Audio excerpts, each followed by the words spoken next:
Sacrificios absurdos. Hola familia, muy buenos días en esta mañana de domingo. Qué alegría otra vez saludarlos. Les mando un abrazo caluroso desde la ciudad de Guadalajara. Bueno, qué rico las personas que se están conectando, que están en línea en este momento, que le están dando clic a este video o los que van a ver la retransmisión. Esta semana he estado orando y pensando con el Señor acerca de este tema que es muy importante. Creo que nosotros hacemos sacrificios absurdos. Hacemos sacrificios que son completamente ridículos, que Dios no quiere, que Dios no necesita, pero creemos que le hacemos un favor a Dios. Y por eso, si tú quieres aprender qué sacrificios ridículos hacemos, absurdos, quédate conectado porque vamos a hablar de eso en este momento.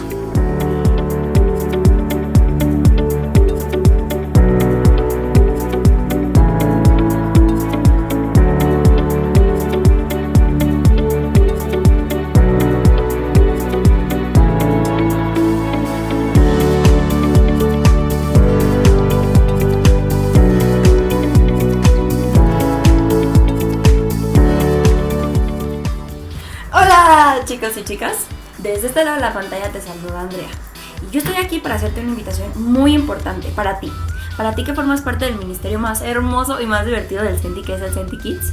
Te invito a que te conectes los viernes en punto a las 6 p.m. por medio de la plataforma de Teams a nuestras reuniones virtuales. Sería un honor y sería súper padre que pudieras acompañarnos y estuvieras conectado, pues para que conviviéramos los amigos.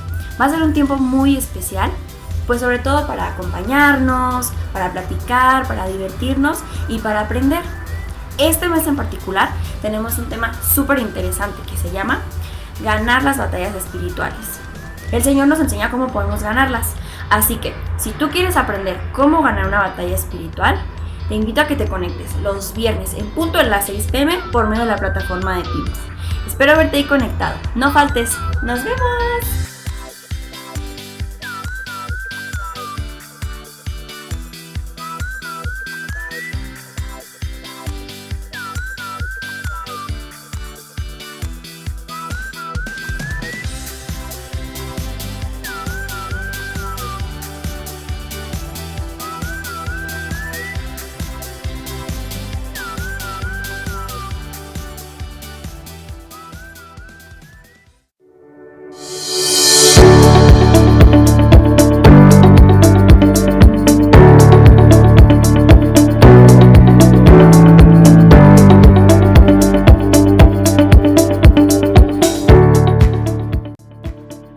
Hola familia, buenas tardes. Somos Caín Preciado y Carla Costa. Y queremos invitarlos a que se unan al grupo de emprendedores que es los lunes cada 15 días a partir de las 7 de la tarde en nuestra red virtual de Teams. Que aquí lo pueden ver, y los invitamos también a que todo aquel que quiera emprender en algo de la mano del Espíritu Santo, este es su grupo. Te esperamos.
Bueno, la Biblia habla en el libro de Jueces, voy a leerlo, en el libro de Jueces, en el capítulo número 11, una historia bien particular, una historia importante, pero es una historia que tiene que ver mucho con nuestra vida. Creo que tiene que ver mucho con nuestro egoísmo, creo que tiene que ver mucho con nuestros proyectos, con nuestros planes, pero también con los sacrificios que hacemos. Como dijo el gran Maxwell, la codicia no es cuánto valen las cosas, sino lo que te costó. ¿Cuánto valen en términos monetarios? Dios a ti, si tú quieres una casa de $1.000.000, está bien, Dios te la puede dar. Eso no es codicia. La codicia es cuánto te costó, qué pagaste, cuál fue el precio que pagaste para tener esa casa. ¿Fue el precio de una familia? ¿Fue el precio de tu salud? Quizá unos hijos, un matrimonio que quedó destruido en el camino. ¿Cuál fue el precio? Por eso a mí no me gusta mucho lo que dice Napoleón Hill, que es uno de los eruditos que les encanta, sobre todo a las personas que les encanta todo lo del crecimiento personal, porque le enseña que si una pareja que está contigo no te permite crecer, tú tienes que quitarte prácticamente todas las anclas que no te permiten avanzar. Y yo no estoy de acuerdo con eso. A mí me parece que el amor y el amor tiene que ser por encima de mi egoísmo, por encima de mis metas, porque no es lo mismo que yo llegue solo a la meta que yo llegue junto con alguien. Quizá él solo llegó rápido, pero solo. Entonces, esta es la historia que le pasa a este hombre llamado Jefté. Acompáñenme en sus Biblias en Jueces capítulo número 11, versículo número 30. Dice, y Jefté hizo voto al Señor diciendo, si entregas a los amonitas en mis manos, cualquiera que saliere de las puertas de la casa a recibirme, cuando regrese victorioso de los amonitas, el Señor, yo se lo ofreceré en holocausto. Y esta historia es una historia de un Jefté. Dice la palabra de Dios que Jefté era hijo o había nacido de una relación fuera del matrimonio, con una prostituta. Y Jefté era como el hijo de la prostituta del pueblo. No es muy rico decirlo, pero así dice la escritura. Él era ese. Así que sus hermanos lo rechazaron, sus hermanos o hermanastros, en algunos casos se dice así, lo rechazan. Él no pudo soportar el rechazo social, no pudo soportar el rechazo de sus hermanos, no pudo soportar inclusive quizá el rechazo de su propio padre, porque no lo pudo soportar y entonces decide irse. Y decide irse a tratar de construir un futuro y una aventura. Y está bien, qué bueno, todos tenemos que construir una vida. Ese no es el punto está en que él se va con el dolor del rechazo. Que él se va con el dolor de ser el hijo no planeado de sus padres. Que él se va con el dolor de no haberse sentido adecuado en medio de un ambiente social y decide irse. Y claro, se hace a las malas, se vuelve un hombre de guerra, se vuelve un hombre temerario, valiente, se vuelve un hombre arriesgado y logra conquistar grandes cosas. Eso dice la Biblia. Pero también hablábamos aquí y leíamos en el capítulo que Jefté en una ocasión le pide a Dios que si le permite ganar esa guerra, y dice la Biblia que era contra los amonitas, si le permite ganar esa guerra, él iba a ofrecerle al Señor la persona que saliera de su casa a recibirle. Él, quién sabe en qué estaba pensando, pero le hizo un compromiso que a Dios no le importaba, hay que decirlo. A Dios no le importan sus sacrificios. Cristo fue el único sacrificio y el último sacrificio que Dios hizo. Él mismo se sacrificó por cada uno de nosotros, así que no le interesan nuestras mandas, no le interesa que caminemos 3 o 4 días sacrificándonos de rodillas a un lugar determinado, no le interesa eso. A él le importa que tú vivas como un hijo amado y aceptado. Eso es lo que él quiere. Y Jefté, que se acostumbró a ganarse las cosas por su fuerza, que se acostumbró a ganarse victorias por su poder, en esta ocasión él sabía que esta guerra era casi inganable, que era una guerra muy propensa a perder. Sin embargo, Jefté Le pidió a Dios un favor a cambio de algo. Y sabes, acá entre nos, préstame atención a esto. A Dios no le interesan nuestros cambios. En realidad no. Yo me pongo a pensar, ¿qué puede darme mi hijo a mí? Que yo diga, a ver, no sé, Marco, te compro los tenis y si tú a cambio me das ¿qué? No puede darme algo que yo necesite, porque yo no necesito nada de Él. Él sí necesita de mí. Dios no necesita nada tuyo. Tú sí necesitas de Él. Así que no puedes jugar con Dios a los intercambios. Y aunque Dios es un Dios de compromisos, hay pactos o hay sacrificios que a Dios no le interesa, porque Dios no quiere sacrificios que te duelan en el alma. Él lo único que quiere, si tú vas a sacrificar algo, sacrifica de pronto la lengua, criticando, vamos a sacrificar nuestra pereza, vamos a sacrificar nuestra inconstancia, más un asunto del carácter que asuntos externos. Eso es lo que quiero que sepas. Bueno, la historia dice que Jefté gana la guerra, eso dice, y acompáñame de nuevo al versículo 34 de Jueces capítulo 11. Entonces volvió Jefté a Mizpá, a su casa, y aquí que su hija salía a recibirle con panderos y danzas, y ella era sola, su única. No tenía fuera de ella hijo o hija. Y cuando él la vio, rompió sus vestidos diciendo: ay, hija mía, en verdad me has abatido, tú misma has venido a ser causa de mi dolor, porque le he dado palabra al Señor y no podré retractarme. Entonces ella respondió: Padre mío, si le has dado palabra al Señor, haz de mí conforme a lo que prometiste, ya que el Señor ha hecho venganza de tus enemigos, los hijos de Amón. Y la sacrifica. Y es una historia que tiene varios matices. Es una historia de un hombre que Dios bendice, que Dios le da grandes victorias, que Dios logra hacer que libere su pueblo. Es un hombre que conquista, es un hombre de verdad valeroso, pero es un hombre que sacrifica lo importante por un sueño, por un proyecto. Es un hombre que decide más, como no supera su problema de aceptación, entonces con tal de poder por fin ser amado entre su pueblo, sacrifica su propia casa, su propia familia. Y yo cuando veo esta historia digo: Señor, ayúdanos. Ayúdanos, porque yo puedo ver y he visto durante el transcurso de mi vida grandes siervos, hermanos en la fe, pastores, amigos. Y yo digo, a mí todavía, yo no he llegado a mi hijo no tiene esas edades. Pero si hay algo a lo que yo le tengo temor delante de Dios, y se los confieso, es que yo esté tan preocupado cuidando el huerto ajeno que descuide mi propia viña, como dice esa canción de famosa.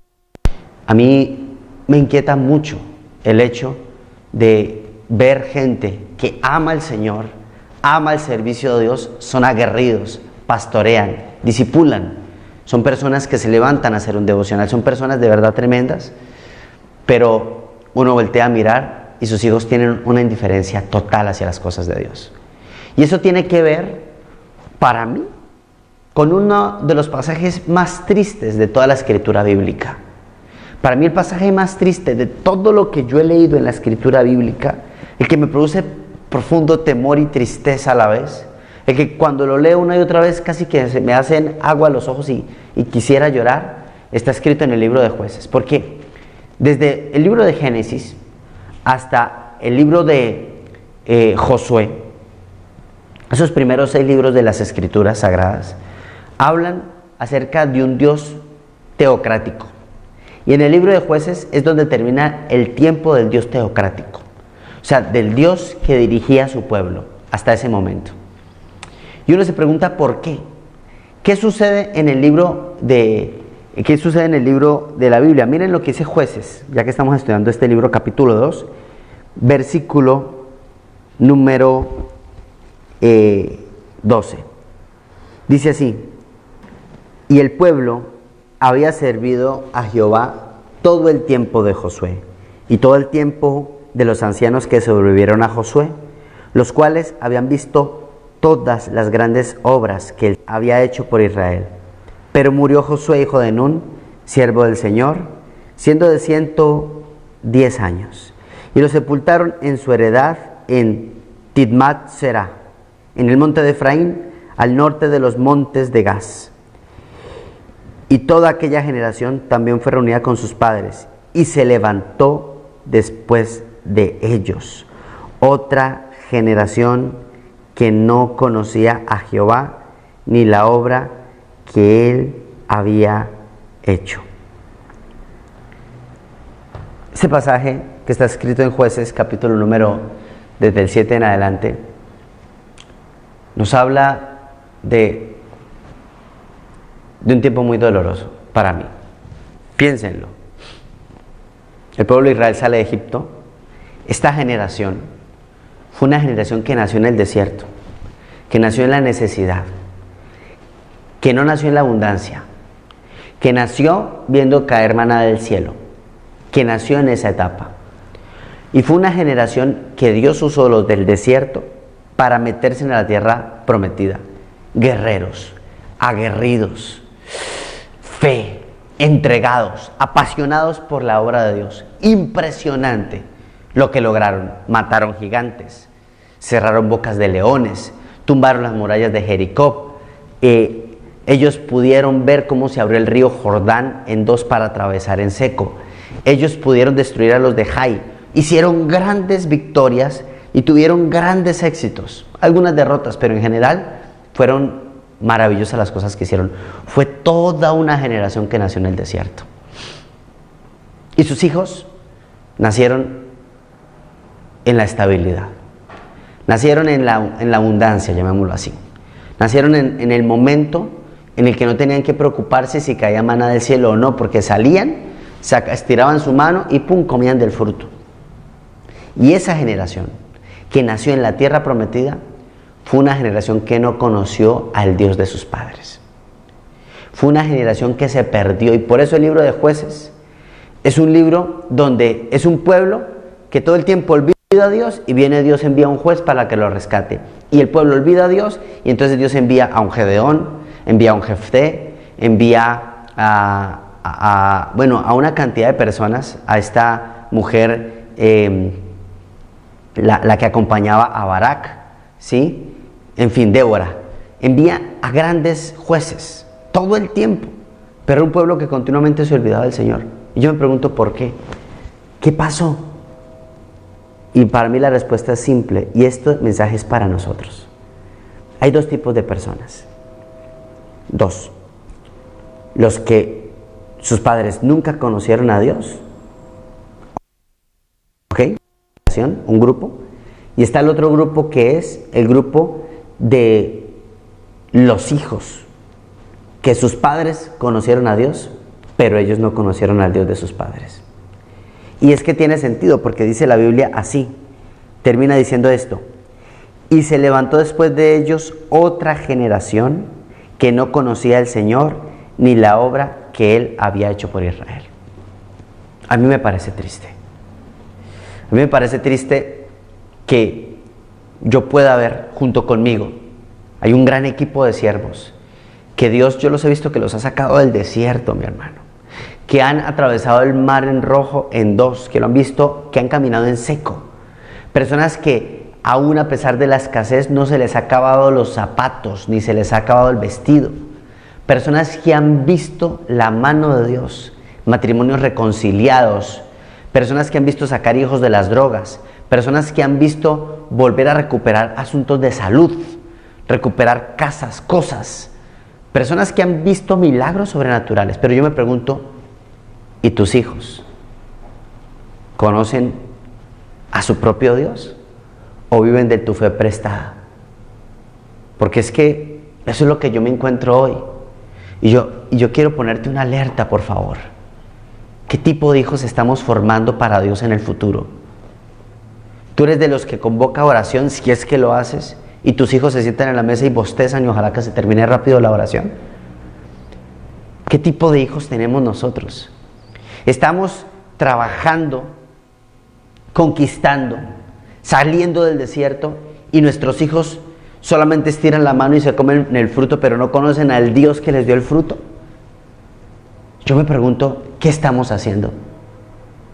Porque, ok, tengo otro grupo de personas, los que sus padres no conocían a Dios. ¿Y saben algo? Ellos, de alguna manera, desde mi perspectiva, es una tierra mucho más fértil porque tienen hambre de Dios, porque tienen sed de Dios. Pero la otra, la que sus padres conocían a Dios, pero sus padres no supieron transmitirle con amor, porque no era coherente lo que los hijos veían en casa versus la oración de sus padres, o porque sencillamente sus padres lo único que hacían era un ritual de oración cuando se sentaban a comer en casa y oraban ahí, y hasta ahí llegaba su vida espiritual en el hogar. Y yo quiero que me comprendas, esto que te estoy diciendo es urgente, esto es peligroso, porque entonces me encuentro con una generación de Jefté, una generación que fueron los abandonados, que fueron los rechazados, que pasaron necesidades y que se convierten en personas con una determinación impresionante. Van y conquistan batallas, pero sacrifican a sus hijos con tal de obtener victorias públicas, pero las privadas en casa las pierden. Y eso es lo que nos estamos encontrando hoy. De eso estamos llenos en las iglesias. Y de eso no podemos seguir permitiéndolo más en ningún lugar. No más. Tenemos que hacer algo. Tenemos que levantarnos. Y por eso es que a mí me gusta mucho, como cuando Dios se encuentra con Moisés. Porque Dios es el que se encuentra con Moisés. Moisés no se encuentra con Dios. Eso es mentiras que tú dices, yo encontré a Dios. Tú no encontraste a Dios, Dios te encontró a ti. Moisés encontró al Señor. Fue y lo buscó cuando él estaba perdido para buscando una oveja. Dios encontró a Moisés y dice la Biblia en el libro de Éxodo, acompáñame por favor, en Éxodo capítulo 3 versículo 6, y dijo, yo soy el Dios de tu padre, Dios de Abraham, Dios de Isaac, Dios de Jacob. Y entonces Moisés cubrió su rostro porque tuvo miedo de mirar a Dios. Escuche lo que le voy a decir. Dios le habla de 4 cosas. Yo soy el Dios de tu papá. Yo soy el Dios de Abraham. Yo soy el Dios de Isaac. Yo soy el Dios de Jacob. Dios no le dijo, yo soy el Dios de tu padre, Abraham, Isaac y Jacob. Nombró a cada uno Dios, Dios, Dios, Dios. ¿Y sabe por qué lo hizo así? Porque lo que Dios le estaba diciendo a Moisés era lo siguiente: yo no quiero que tú vivas de la fe de tu padre. Yo no quiero que tú vivas de la fe de Isaac ni la de Jacob. Yo quiero ser tu Dios, el Dios tuyo. Contigo tener una relación particular, personal, profunda y singular. No me interesa que tú vivas de la fe de otro. Y es que eso es lo que nos encontramos, amados. ¿Saben? Yo me paro detrás de ustedes, aquí estoy frente a ustedes, y los bendigo. Y seguimos creciendo en la iglesia, de verdad. Es una iglesia que cada día toma más fuerza y cada día hay más hombres y mujeres maravillosamente involucrados en la iglesia. Pero escúcheme, porque ese mensaje es para mi iglesia, para la que Dios me está permitiendo dirigir en este tiempo. Como pastor le digo a los que me acompañan a esta guerra, para mis 300 valientes, para ese grupo que estamos viendo milagros y maravillas de Dios, no podemos estar ganando victorias públicas y perdiendo las privadas. No podemos permitir que mi hijo, que nuestros hijos sepan que yo tengo un Dios, pero que él no tenga una experiencia personal con Dios. Y eso significa invertir en 2 cosas. Invertir en tiempos con ellos, de conversaciones. Yo no quiero que usted le predique a sus hijos. No se siente a darle Biblia a sus hijos. Siéntese, si los tiene pequeños, siéntese con ellos a pensar que Jesús es más fuerte que Superman, que es más hábil que Spider-Man, que es más fuerte que Hulk. Siéntese con ellos a mostrarle un Jesús espectacular, el que gana las batallas por ti. Siéntate con ellos y eso requiere tiempo. Pero no les prediques con tu forma de vivir. Y segundo, inviérteles a tus hijos en comunidad. A mí, yo les digo honestamente, me raya ver papás que vienen solos a la iglesia y sus hijos se quedan en casa mirando quién sabe qué cosas por internet. Me raya, me enoja, dirían los argentinos, me pudre por dentro. Y suena feo, pero es verdad. Porque entonces, ¿qué? ¿Se salva tu alma y se pierde la de tu hijo en casa? Y es que, acá entre nos, ¿Saben por qué yo estoy aquí? Porque una señora llamada Adiela Rodríguez Salazar no me dejaba quedándome en casa, aunque yo no quisiera ir a la iglesia. No me obligaba. Sabía cómo inspirarme, sabía cómo motivarme, sabía cómo negociar cosas que yo quería. Y entre tantas veces que yo fui, tantas veces, porque me llevo desde los 8 años, hasta que un día, ¡pum!, algo pasó. Algo hizo clic en mi corazón. Porque yo era un indiferente total, pero algo hizo chispa. Y se encendió, yo sentí vida espiritual. Hombre, porque entonces, ¿qué hacemos? ¿Hacemos lo de Jefté? Peleamos grandes batallas y cuando volvemos a casa y le decimos al Señor, bueno, si me das esta victoria, sacrifico lo primero que venga a saludarme desde mi casa y lo primero que viene es un hijo, una hija que termina embarazada antes de tiempo, que termina saliéndose con el primer hombre que se encuentra porque quiere escapar de un padre religioso, o una hija que tiene problemas de identidad, o que y que lleva tratando de soltar una relación venenosa porque sencillamente sus padres no saben cómo involucrarse en el corazón de sus hijos. No, señores. Y si esto es fuerte, pero es contundente, esto es así, mis amados. Es mejor, escúcheme, es mejor entregar la espada y el escudo, quitarme el yelmo, quitarme esto y decirle, Señor, ¿sabes qué, Señor? No voy a ir a la guerra ahorita, pero peleo por los de mi casa. Hacerlo de Zaqueo, porque Zaqueo se subió al árbol sicomoro, vio a Jesús caminando, estaba Jesús caminando ahí. Y Jesús, cuando lo vio, le dijo, Zaqueo, hoy es necesario que muera en tu casa. Jesús no le dijo, Zaqueo, hoy es necesario que vengas al templo, hoy es necesario que muera en tu casa. Y Zaqueo bajó corriendo. Sí, Señor, fue y preparó toda su casa. Y Jesús estaba en su hogar. Jesús no puede seguir estando en el templo. Gracias a Dios por estos tiempos de cuarentena. Pero yo no puedo creer que hoy por hoy, a pesar de los tiempos de cuarentena, lo que se haga todo en casa sea ver películas, ver Netflix, jugar ajedrez, jugar cualquier cantidad de juegos en casa, pero que Jesús no esté en el hogar. Y por eso es que Jesús le da una palabra a Zaqueo, que es una palabra que ha trascendido la historia. Tú y tu casa serán salvos. Eso es una promesa de Dios. Pero es una promesa para aquel que se sube al árbol sicomoro, se baja corriendo y prepara lugar para Cristo Jesús. Porque eso es lo que quiere hacer. Y yo aplaudo a aquellos que no crecieron en familias piadosas, que no crecieron con padres cristianos. Yo los bendigo. ¿Saben por qué los bendigo? Porque ustedes, mis amados, tienen que enfocarse en una cosa, en su sanidad, en el abandono. Mire, Jefté era un guerrero tremendo. Jefté era un aguerrido.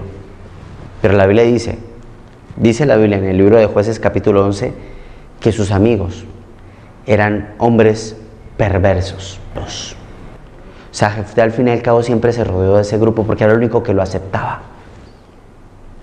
Porque su propia casa no lo pudo aceptar. ¿Qué terminó sacrificando? Su hija, con tal de que lo aceptaran. Entonces, esto es así.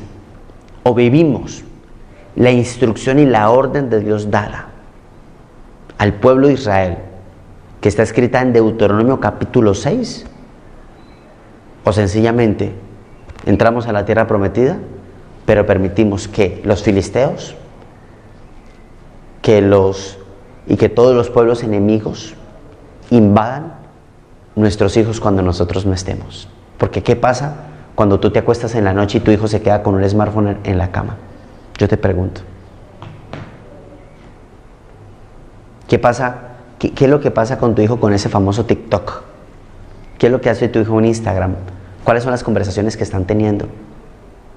¿Y saben por qué? Porque no tenemos en el corazón sentarnos con ellos a darles tiempo.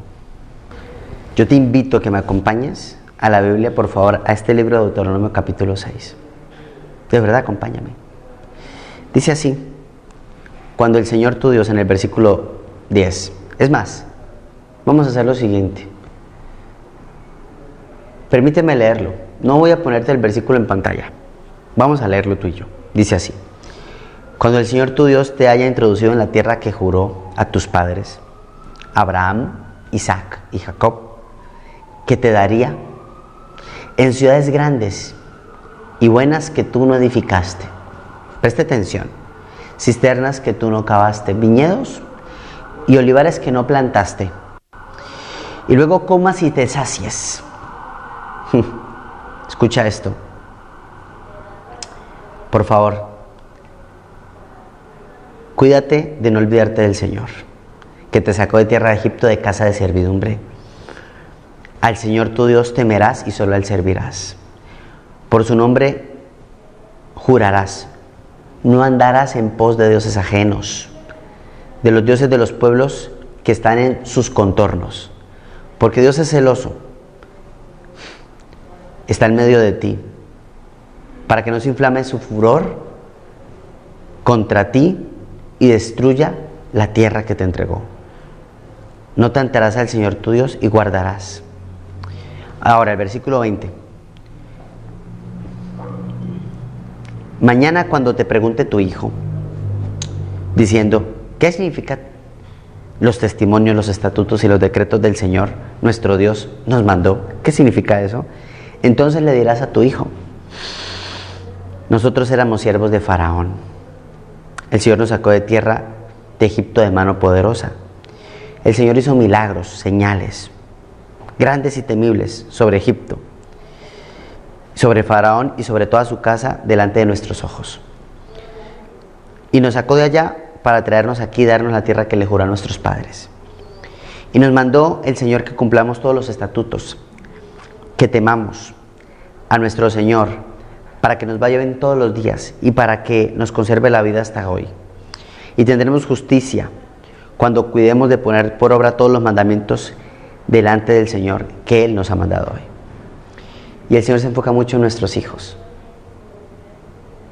Me encanta lo que dice el salmista. De generación en generación, tus hijos te alabarán. Eso es lo que Dios quiere, amados. Eliseo está con los profetas, dice la Biblia, y están los profetas. Y entonces los profetas deciden ir a hacer casa.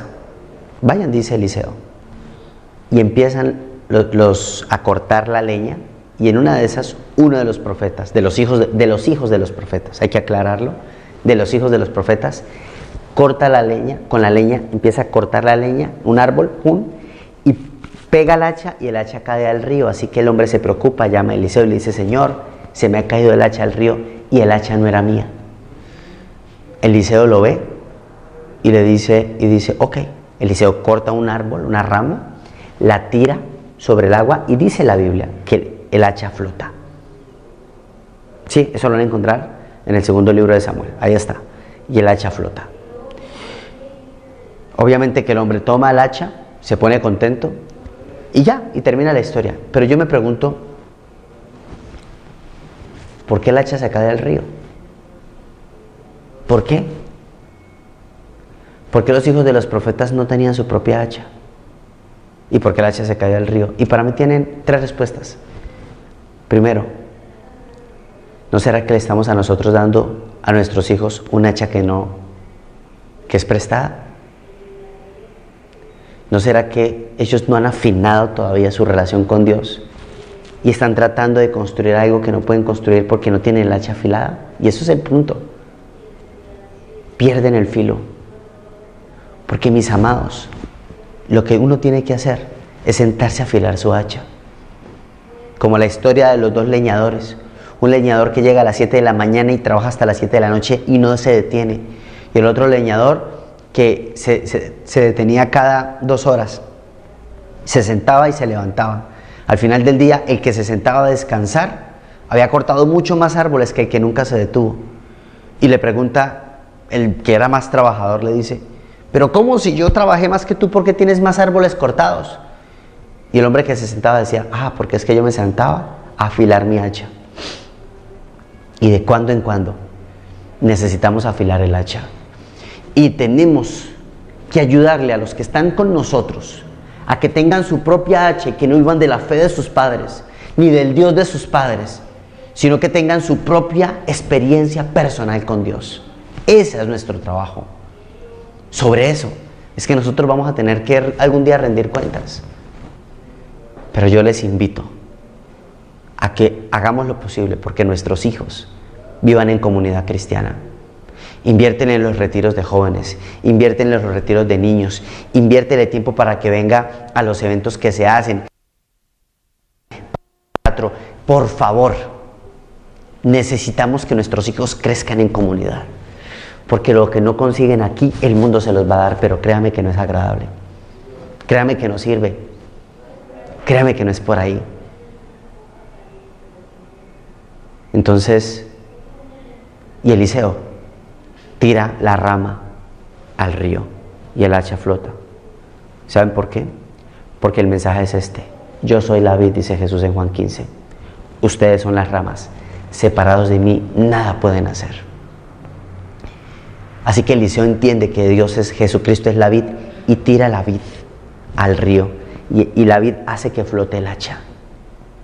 Yo necesito tener una fe alineada, sintonizada, perceptible, una fe profunda. Tú la necesitas. Cómo me gusta esa película que se llama Corazón de Caballero. Véansela. Y se la pueden ver con sus hijos si son adolescentes. Es hermosa. Con el famosísimo Heath Ledger.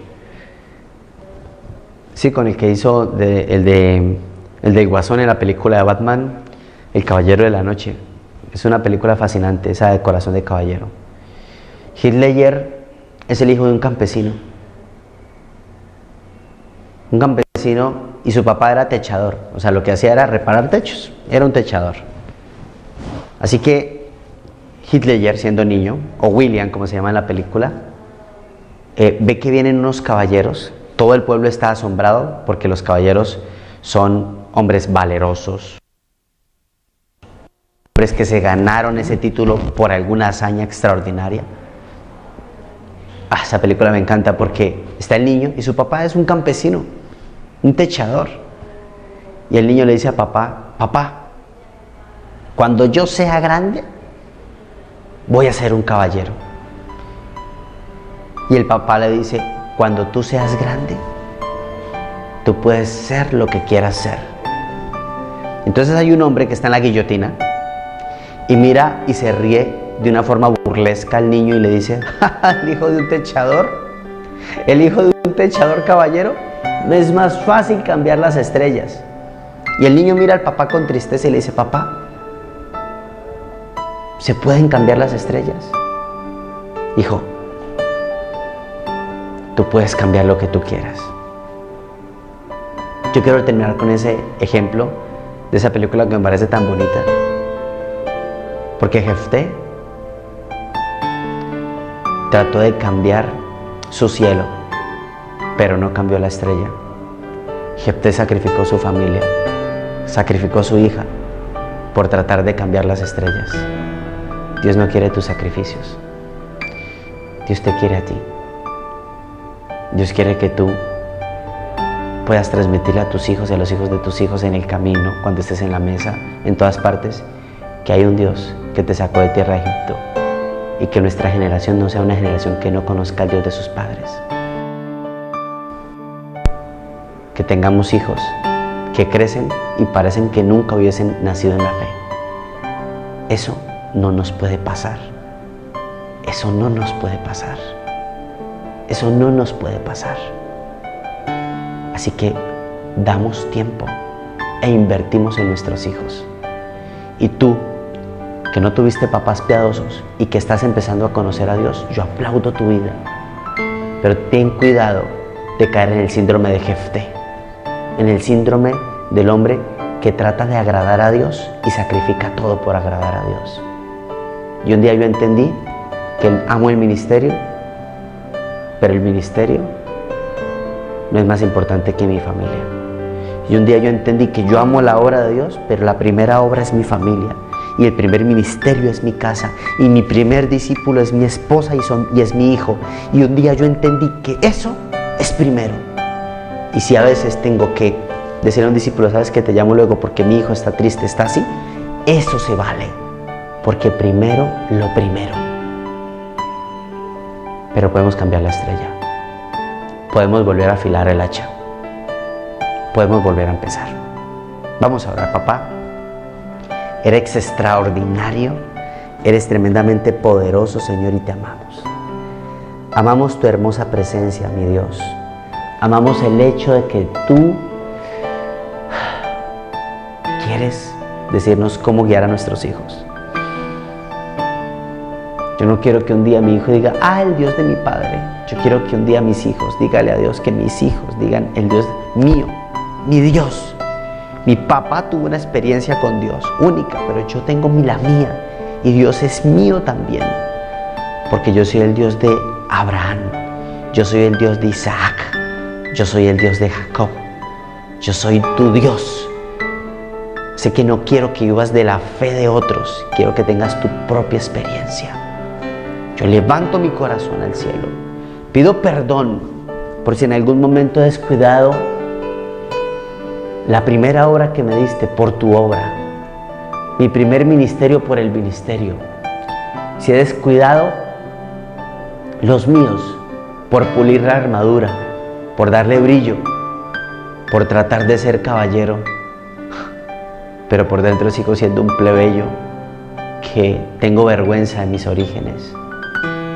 Señor, si Jefté solamente hubiese sanado el hecho de que era el hijo de una mujer que practicaba prostitución, si él solamente se hubiese sentido orgulloso de saber que de ahí venía, te aseguro que nunca hubiese sacrificado a su hija. No era necesario. Así que arranca de mi corazón toda codicia, porque hoy entiendo que la codicia no es cuánto vale algo, sino el costo que estoy pagando. El costo. Y si lo hice en algún momento, me arrepiento, dile a Dios. Y vuelvo a empezar. Vuelvo a empezar, papá. Gracias, Jesús. Amén. Bueno, mis amados, siempre es un gusto saludarlos. Sé que hay gente que quisiera venir a la iglesia presencialmente, pero pues no puede. Pero para los que pueden, recuerden que estamos reuniéndonos todos los domingos en 2 horarios, 11 de la mañana, 6 p.m. Cada semana hay que llenar un formulario, porque nosotros le estamos dando seguimiento a las personas que vienen. ¿Por qué? Porque si alguna de las personas que vienen sabemos que por alguna razón se infecta, pues entonces los que vinieron tenemos que llamarnos y meternos en cuarentena, por supuesto. Pero hasta el momento no hemos tenido ningún caso, gracias a Dios, de los registros que tenemos. Y por eso es que les digo, si tú quieres venir, estamos guardando la sana distancia, estamos con nuestros tapabocas, con el gel, haciendo el protocolo, el protocolo que nos recomienda las entidades de salud. Prestas tu casa, no vivas tu fe espiritual solo. Necesitamos comunidad, necesitamos familia, por lo menos vernos. Así que les mando un beso, un abrazo, les amo mucho, familia, el Encuentro Senti Guadalajara. Dios les bendiga y bueno, estamos con nuestras reuniones normales, virtualmente seguimos adelante. Bendiciones para todos. Bye. Si te llaman la atención los temas acá tratados, dale like o suscríbete. También puedes darle clic a la campanita para que te lleguen las notificaciones.